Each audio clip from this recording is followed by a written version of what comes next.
Sejam bem-vindos ao canal. Que Jesus possa abençoar seu dia, sua família e sua casa.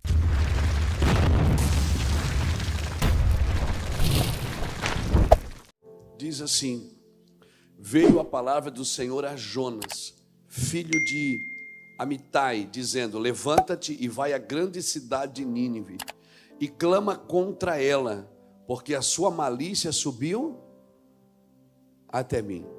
Uma coisa que eu tenho que aprender é que não é só o louvor e a adoração que sobe a Deus, a malícia também sobe, a corrupção também sobe, a mentira também sobe, o pecado também sobe. Não é só a adoração que sobe, não é só a devoção que sobe. Então, quando nós nos reunimos para adorar, é para fortalecer, para que suba mais adoração. Amém? Porque tudo sobe ao Senhor. A malícia também sobe. E como é que a gente apaga essa malícia de uma geração?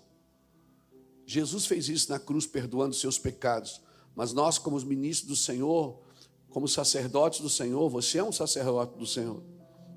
Como é que você faz isso? Você clama, você levanta um altar de adoração, para que a tua adoração suba mais alto do que a malícia da terra. Amém, querido? Porque o louvor sobe, mas a malícia da terra também sobe. E o Senhor recebe e vê o que está acontecendo. E o Senhor diz para Jonas: vai na grande cidade de Nínive e clama contra ela, porque a sua malícia subiu até mim. Mas Jonas levantou-se a fim de fugir diante da face do Senhor para Tarsis. Desceu a Jope, onde achou um navio que ia para Tarsis, e pagou a passagem e embarcou nele a fim de ir com eles para Tarsis, para longe da presença do Senhor. Quando você quer fugir de Deus, é você que paga a conta, amém? Quando o Senhor manda você fazer, quem paga a conta é Ele. Por isso que quem comprou a passagem para fugir foi Ele. A passagem da fuga é sempre você quem paga. Pegou? Diz para o irmão que está do seu lado: Deus está falando com você.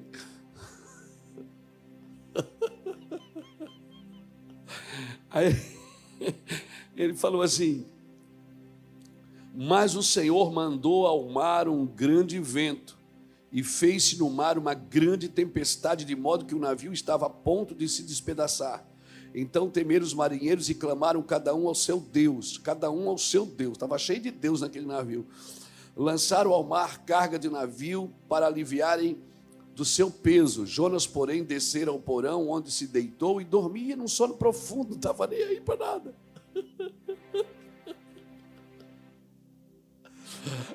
É bom fugir, não é, gente? Claro que não. Não é bom fugir, não. O mestre do navio chegou-se a ele e lhe disse: como podes dormir? Levanta-te e invoca também ao teu Deus. Talvez assim ele se lembre de nós, para que não pereçamos. Então disseram cada um ao seu companheiro: vinde e lancemos sorte, para que saibamos por que nós sobreveio este mal. E lançaram sorte, e a sorte caiu sobre Jonas. Ô sorte, hein? Então lhe disseram: declara-nos tu agora, por que nos sobreveio este mal? Que ocupação é a tua? De onde vens? Qual é a tua terra? De quem povo és? Respondeu-lhe ele: eu sou hebreu, temo ao Senhor, o Deus dos céus, que faz o mar e a terra, que fez o mar e a terra. Então os homens se encheram de grande temor e lhe disseram: o que é isto que fizeste? Pois sabiam os homens que fugia da presença do Senhor, porque lhes tinha contado. Disseram-lhe: que te faremos nós para que o mar se acalme? Porque o mar se elevava e engrossava cada vez mais. Ele lhes disse: levantai-me e lançai-me ao mar, e o mar se aquietará. Eu sei que por minha causa vos sobreveio esta grande tempestade. Entretanto os homens temeram, esforçando-se para alcançar a terra, mas não podiam, porque o mar ia se embravecendo cada vez mais contra eles. Então clamaram ao Senhor, ó Senhor, nós te rogamos, não nos deixe perecer por causa da vida deste homem, e não ponha sobre nós o sangue inocente, porque tu, Senhor, fizeste como te aprouve. Então levantaram a Jonas e lançaram ao mar, e cessou o mar a sua fúria. Temeram, pois, estes homens ao Senhor com grande temor, e ofereceram sacrifício ao Senhor, e fizeram voto. Pronto, agora só tinha um Deus. No começo do problema estava cheio de Deus, porque alguém resolveu assumir a culpa, alguém resolveu chamar a responsabilidade para si. Agora só tem um comandante naquele navio, só tem um Deus. E eu acho que é isso que nós estamos fazendo aqui. Nós estamos clamando até que algo aconteça, que aconteça na nossa vida, que aconteça na igreja, que aconteça no Brasil, que aconteça nas nações. Nós temos ciência, irmãos, que nós não vamos conseguir mudar tudo, que nós não vamos conseguir salvar a todos, que nós não vamos conseguir transformar a todos. Nós temos essa consciência, mas no que depender de nós, nós devemos. Deus sabe que nós não vamos, mas Ele espera que a gente pelo menos tente. Deus sabe que nós não vamos mudar o mundo, porque o mundo só mudará quando Ele chegar. Mas o que nós pudermos fazer para transformar, para manifestar a sua glória, o seu amor, para que a gente interceda pelas nações, interceda pelo pecado dos homens. Mesmo que talvez você passou a noite aqui, pessoas passaram a noite em adultério, em pornografia, em coisas terríveis, e você estava aqui com o Senhor. Mas pastor, como que é isso? É o cara que está pecando, não tem nada a ver comigo. Mas isso é cristianismo, querido. Isso é o cristianismo, e sempre será assim. A necessidade da maioria sempre se serve da fé da minoria. Eu vou repetir. A necessidade da maioria sempre vai se servir da fé da minoria. Na multiplicação dos pães, tinha 5.000 para comer, 12 para servir, e um só para dar os pães. Deus só precisa de um que entenda o que Deus quer dele. Agora, como entender isso? Como se arrependerão os povos se não há quem pregue? Como pregarão se não forem enviados? Como serão enviados se não param para ouvir a Deus? Como escolherão a coisa certa se às vezes não buscam outra opção? Talvez você não está aqui nem por você. Talvez você só vai entender o que está fazendo num turno de oração, num sábado à noite, numa sexta noite. Hoje é sexta-feira. Jovem, cheio de vida. Às vezes parece que Deus complica as coisas para nós. Parece que quanto mais devoto você é, parece que se torna mais difícil a caminhada. Por que será? Porque as exigências de Deus são para os íntimos. Aleluia. Deus não exige nada de crente meia boca não, gente. Crente meia boca ainda está cocheando em dois pensamentos. Eu acredito nisso, nessa devoção extrema. Hoje, eu de manhã não estive aqui, de manhã eu fui na passeata, na caminhada com o pastor Lapa, que está concorrendo um cargo aqui na prefeitura. Fui na caminhada com ele. E um pastor lá me chamou, um jovem pastor me chamou e disse: pastor, qual é o conselho que o senhor dá para quem está começando a pregar? Para quem está querendo começar uma obra para o Senhor nas nações? Qual é o conselho que o senhor daria? Eu disse: ame Jesus. Jesus é a prioridade da sua vida. Coloque Jesus em primeiro lugar em tudo que você fizer. Sempre que e quanto mais famoso Deus te deixar, quanto mais dinheiro Deus te der, quanto mais condição Deus te der, jogue tudo no pé da cruz. Continue servindo a Jesus, continue amando a Jesus, sendo devoto. E na hora eu me lembrei do turno. Eu disse: tem uma devoção extrema ao Senhor. Tem uma devoção extrema ao Senhor. Não tenha medo de chorar diante de Deus. Não tenha medo de rasgar seu coração diante de Deus. Não tenha medo, irmãos. Nós estamos vivendo numa geração talvez sejamos a última ou não sei, mas vai haver uma separação. É o Senhor quem vai fazer. O santo vai se santificar mais. O santo vai querer mais Deus. Ele vai ter oportunidades de viver a vida, de gozar da vida, e vai receber conselhos de pessoas que fazem isso e vão dizer: olha, você tem que aproveitar a vida, você é novo, você tem que... Gaste a sua juventude. Gaste a sua juventude na presença de Deus. Gaste. Ontem nós estávamos passeando com nossos filhos à noite, ali na beira-rio, e tinha um jovem lá. Um jovem com uma camisa que dava 2 do tamanho dele, com uma gravata. Alguém deu aquela camisa e aquela gravata para ele. E ele estava lá pregando o evangelho. Com outro homem que está sempre, que eu já vi na beira-rio aquele homem cantando sempre. Eu conheço aquele cara faz 20 anos. Ele está no mesmo lugar a vida inteira, nas ruas, cantando e pregando.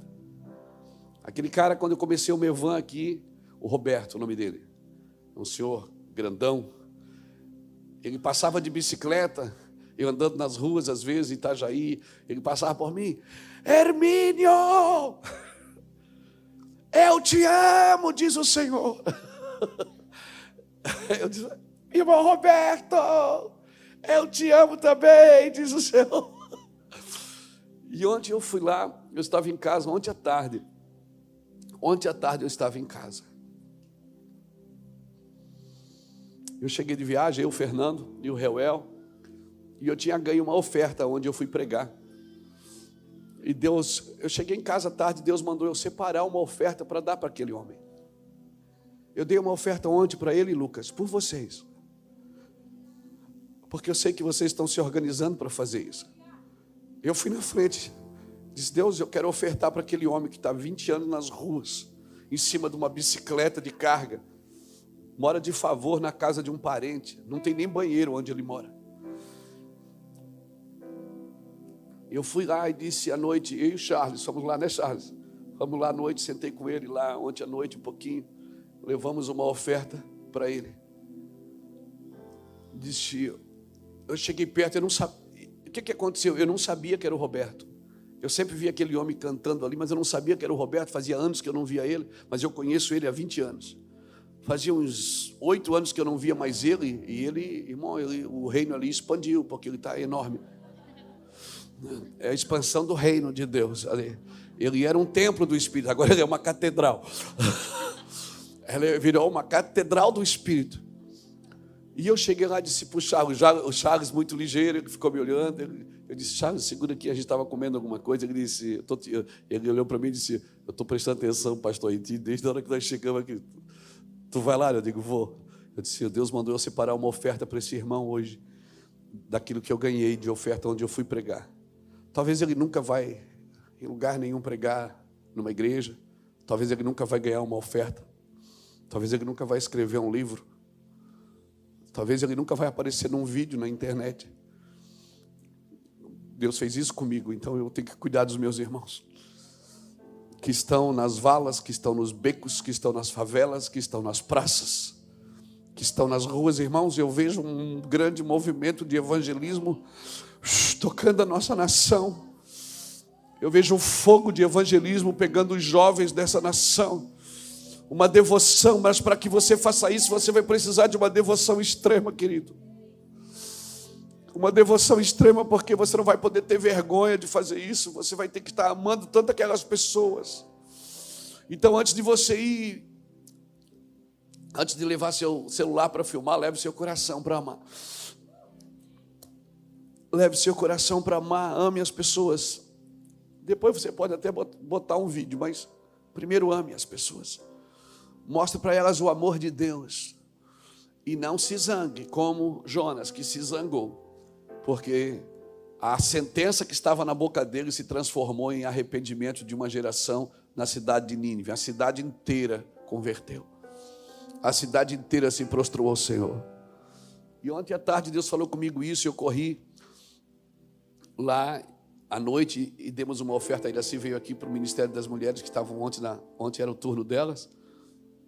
E eu, Samuel, o Charles, a Bruna, ficamos lá na beira-rio e conversando com esse irmão. dei uma oferta para ele. Ele disse, quando eu fui chegando perto dele, ele disse assim: Hermínio, você lembra de mim? Eu olhei bem dentro do olho dele e disse: cara, você é o Roberto. Ele disse: Hermínio, Deus me falou que você vinha falar comigo. Eu disse: é mesmo? Ele disse: de vez em quando eu vejo você jogando bola com seu filho ali, brincando. Quantas vezes, Hermínio, eu precisei de ajuda? Eu disse: vou lá pedir para o Hermínio, Deus está abençoando ele, e Deus não deixou. Deus disse: um dia eu vou trazer ele aqui, ele vai ajudar a cuidar de você. E eu fui ontem, irmão. Isso está muito pesado no meu coração hoje ainda. Porque o fato de Deus dar para uns e não dar para os outros não significa que é nosso. Nada é nosso, tudo é dele. Nós fomos chamados para servir a mesa. Quando Deus disse para Jonas: vai, porque a maldade da cidade subiu até mim. Pronto, você só tem que ir, não é você que decide quem Deus salva, quem Deus não salva, quem Deus põe no inferno, quem Deus não põe. Não é você que decide, você só vai e obedece o que Deus falou. Eu acredito, irmãos, que virá uma onda de evangelismo muito forte sobre a sua vida, sobre a vida dos seus filhos, sobre essa cidade, sobre essa nação. Uma onda de evangelismo muito grande. Nós só vamos querer ganhar almas. Nós só vamos querer despejar o amor de Deus na vida delas. O Senhor falou: Jonas, vai. Jonas disse: não, eu não vou. Eu fugi. Jonas fugiu. Ele fugiu, pegou. Deus mandou ele para um lugar, ele foi para outro. Mas ele viu que não tem jeito. Você não pode fazer o que dá na sua cabeça. Você tem que fazer o que Deus mandou. Amém? De repente, Jonas, ele compra uma passagem, era para ir para Nínive, ele vai para Tarsis. Se esconde no porão e não está nem aí. E o navio estava cheio de Deus, porque cada um procurou o seu Deus no meio da tempestade, mas ali tinha um homem em desobediência. O que protege você não é a sua unção, não é o seu cargo, não é seu título, não é seu recurso, é a obediência. Amém? Todos precisamos obedecer a Deus. Então, mas uma coisa aqui que me chama a atenção na vida de Jonas é que Jonas, ele assume a culpa. Ele diz: sabe por que esse mar está assim? Por causa de mim. Está assim por causa de mim. Eu estou em desobediência. E aí o pessoal pergunta: o que a gente faz, Jonas? Como é que a gente vai fazer agora? Vamos morrer. Ele diz: não, é só me jogar no mar. Ou seja, me devolve para o propósito. Me devolve, me lança no mar. Tem pessoas aqui nessa noite que precisam ser devolvidas para o propósito, que perderam o propósito de vista. Você pode trabalhar, estudar, fazer uma boa faculdade, ter seus negócios, mas tudo isso tem um propósito. E você não pode deixar o propósito de Deus. E você deve saber que você está se preparando para o propósito. Você não vai ser feliz juntando dinheiro. Você não vai ser feliz juntando coisas. Você não vai ser feliz ficando famoso. Você vai ser feliz. Tudo isso pode acontecer. Você vai ser feliz fazendo o que Deus te chamou para fazer. Jonas disse: me joga no mar, porque me jogando no mar vai acalmar o mar. E eles ficaram: tu é doido, nós vamos jogar no mar, vamos matar um inocente. Eles podem me jogar. E eles oraram a Deus, pediram perdão, converteu tudo. Que o homem desviado, até no desvio, ele dá um jeito de ganhar gente para Jesus. Quem tem propósito de Deus, irmão, até desviado, ele está ganhando alma. Quem já teve experiência? Não levanta a mão, não. Deixa assim. Senão todo mundo vai saber, né? Então, o primeiro a assumir a culpa foi ele. Ele disse: foi por causa de mim. Me joguem na água, me devolva para o propósito. E aí ele vai, é jogado no mar, você conhece a história. Um grande peixe vai lá, engole Jonas. E Jonas fica por 3 dias nas entranhas daquele peixe. E aí depois você lê o capítulo 2, né? A oração de Jonas nas entranhas. E aí ele começa a falar da alma dele, começa a falar das dificuldades dele. E aí o peixe leva ele até na praia, vomita ele, ele anda mais alguns dias para chegar em Nínive. Você vê a diferença.